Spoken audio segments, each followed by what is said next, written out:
2019, I was totally obsessed with this guy who was completely not over his ex, and he was in med school to become a doctor, and I am chronically ill, so I was like, oh my god, match made in heaven, fix me. He's gonna fix me. Girl, the only thing he's trying to fix is you right out of those pants. I promise! He was really nice. He would buy me Taco Bell and pay for my drinks. He was a couple years older than me, and I was a raging alcoholic at this point, so it worked out perfectly, except for the part where he wasn't over his ex, and he didn't want me.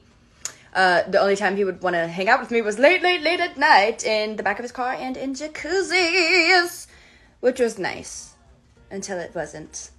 So at this point, I had very short, bright red, juicy, cherry red hair. I had every single thing pierced that you can possibly imagine. Don't worry, I held on to a couple of them.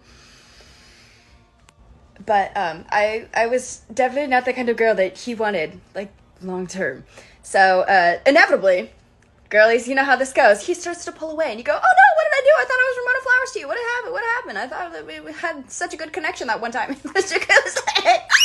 You know, he has family problems coming up all of a sudden. He has all of this stuff that he just can't ever seem to get away from anymore. Even though he was fine last weekend, but it's fine. Anyways, okay, so you do what any patients would do in that situation, and you try to die. Now, let's not be dramatic, okay? It wasn't just because of him. I was jobless, hopeless, loveless, alcoholless, and friendless. And so I was like, you know what? I just don't really feel like there's any place for me in this world. So let me pop like every single Benadryl that we have in the entire house. Are you stupid? Are you dumb? It didn't work, obviously. Hey, hey. I did get the best sleep of my entire life, however. Anyways, I got taken to the hospital, of course, because I freaking OD'd. And the hospital that they took me to was the one that he worked at. So if you've ever been to a hospital or seen Grey's Anatomy, which is probably not even biblically accurate, you'll realize that they have so many sick people in there and so little nurses and so few rooms and stuff that they will just put people on a little cot out in the hallway. Oh, keeping an eye on you. You're a risk. Girl, I just tried it. I just tried it 20 minutes ago. I promise you I'm not going to try it right now. Literally, I'm tripping off those bennies, bro. I'm tweaking out. Give me a second, okay? I promise you I'm not trying anything right now.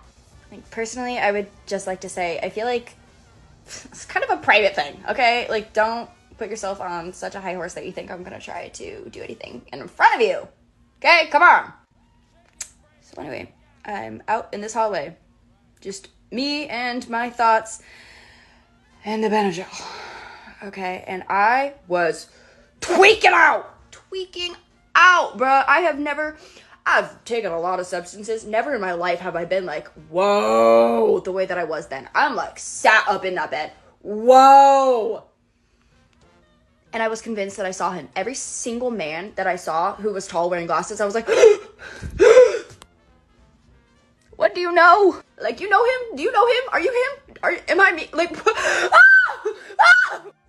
Like, I've never been so afraid, but also a little bit like, oh, like, what's gonna happen? Like, are you here and you're gonna come visit me in the ER? Like, gotcha! Bring you to me right now. Bring you to me and let's break out of here. Let's ride away in your white Mustang.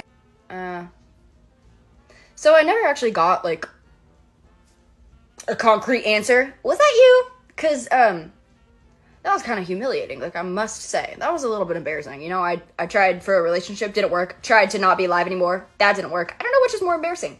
I'm chilling now, though. I'm fine. Yeah! So, turns out I'm not Juliet, and even if I died, he probably would have just been like, oh, dear. Go back to his ex. This is the definition of a roller coaster. Trying to impress someone who's totally unavailable can really take you on some wild rides. And ending up in the hospital where he works, that's like fate with the worst sense of humor. But hey, coming through it and finding some clarity in the chaos, that's a glow-up moment if I've ever seen one.